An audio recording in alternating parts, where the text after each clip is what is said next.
ผู้ใดเก็บโทรศัพท์ได้เด้อเพิ่นมาเนาะพี่น้องนาสบางเพิ่นเฮ็ดโทรศัพท์เฮียผู้ใดเก็บได้มาส่งให้เด้อโทรศัพท์รุ่นOppo บ่หรืออีสังก่อเนาะผู้ใดเก็บได้พี่น้องใจดีเด้อเนาะเอามาส่งทางหลังเวทีเพิ่นมาแล้วก็สิมีน้ำจิตน้ำใจให้ดอกพี่น้องเอ้ยเบียร์จังล่าง2ล่างนี่แหละแล้วว่าสืบต่อมาบ้านนี้ก่อนสิจ่าเฮียมข้อน้อมป่าน้องบนขามาต่อ10 นิ้วเฮียมขามาขอกราบขอบคุณแฟนทุกท่านฟังล้านน้อยให้ซอยเสียงและเดินทางมาจนอ่อนเปียแม่นสิเมื่อยกาโยมอกนี่แล้ว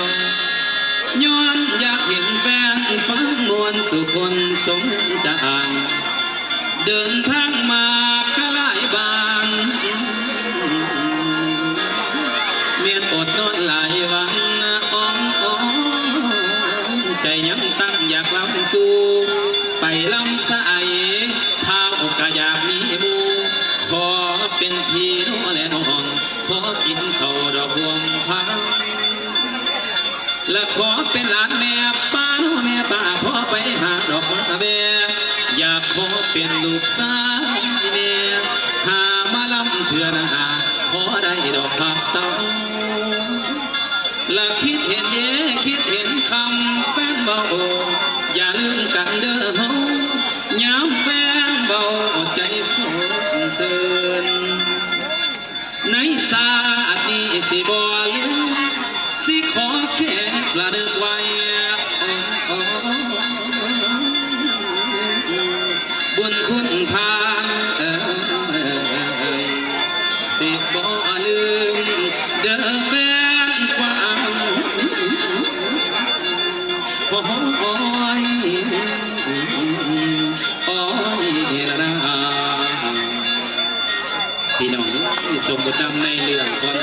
เป็นซื้อให้จื้อจำเด้อพี่น้องอยู่ในเรื่องพาแสดง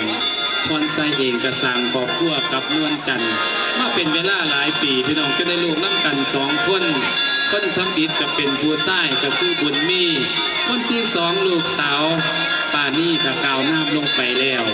ก็เพื่อนครอบครัวพี่น้องผู้ขานะเอาเมียมาเลี้ยงแม่กับแม่เท่าแห้งเสเว้ากับโบมีครอบครัวนะทุกข์ยากขาดเขินพี่น้องเฮ็ดให้ใส่หน้ากับพ่อปานนั่นป่วยมาใส่การเกษตรอันปลูกบักกะโพดกับบ่ได้ราคงราคาพี่น้องบ่งามคือเพิ่นสนอพอบ่มีเงินซื้อปุ๋ยใส่เฮ็ดธรรมศาสตร์มันบ่ได้อยู่ได้กินพี่น้องเดี๋ยวนี้อีหยังก็ตามสร้างขึ้นอุกอกอุกใจเดี๋ยวนี้หนี้สินก็พ่อปานนั่นพี่น้องอีหยังก็ตามสร้างมื้อนี้คิดว่าสิไปเว้ากับลูกกับเมียกับแม่ว่าอยากไปหาเหตุการณ์เหตุงานแถวเมืองแถวหน้าเบิ่งก่อนนะก็ได้แก้ไขครอบครัวสันดอกว่าแล้วก็สิเฝ้าไปสะดวกผู้ค้าก็ได้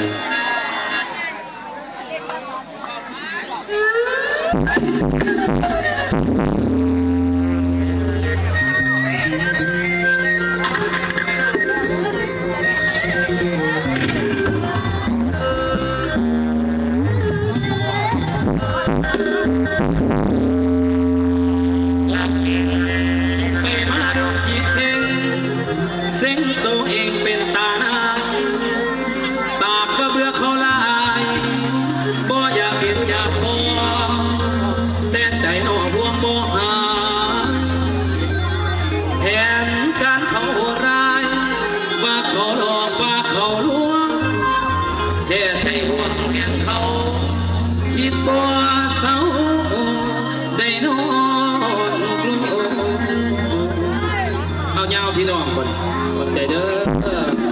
จะได้เป็นพ่อ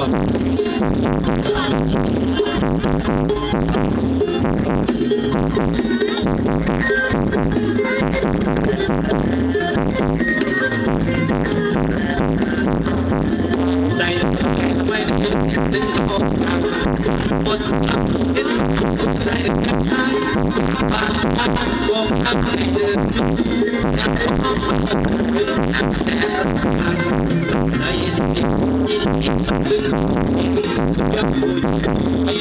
ีลืมยังไม่มีลืมเราไกล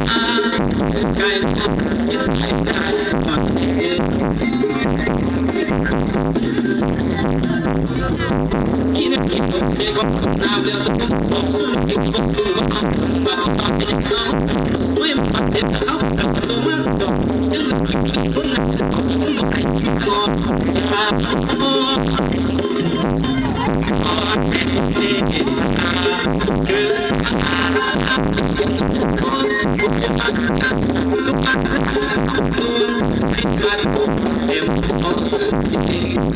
หน่อยนะ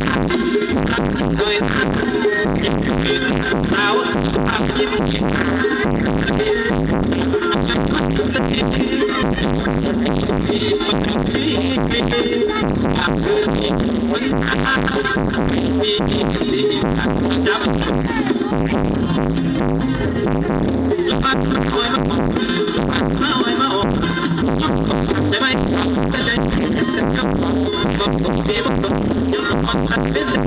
คิดแอบตัวมีเสียงมีคนจะไม่ทัน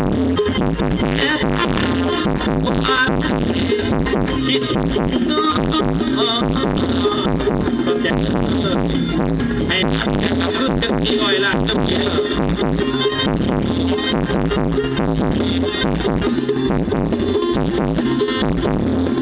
ีรู้แอบสิ่งที่ดีอาจจะก็ได้เห็นโลกเบียนบนคนสิ่งไม่ดีแต่ยังดีได้แต่ใจเสียใจบางรับคนทันแค่ใจตาของที่ดีได้ตัวเองยังบ้าเอ็นโลเอ็นให้สิ่งที่ดี ว่าจะนอนเส้นก็ทำเป็นตาต้องสู้เลย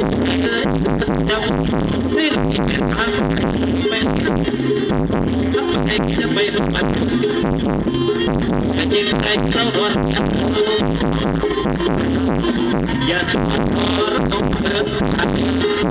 อย่าไปบ้านอย่าไป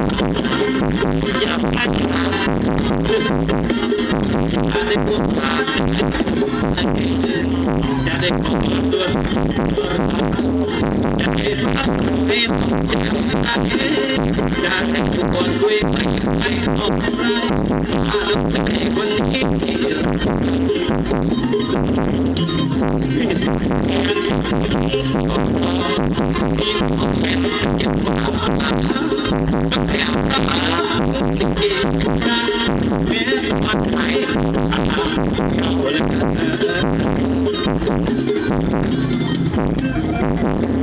กถ้าลูกใจคนที่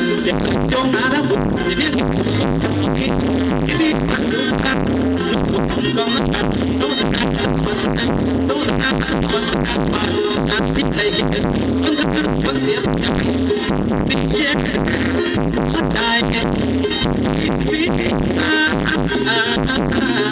มาที่ไหนเนาะมาที่น้องรักตายแล้วไม่ออกมาไม่เสียเอาแข่งที่ติดขนาดเด้อไม่ต้องเอามาแข่ง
สุดยอดนาวิทยาดา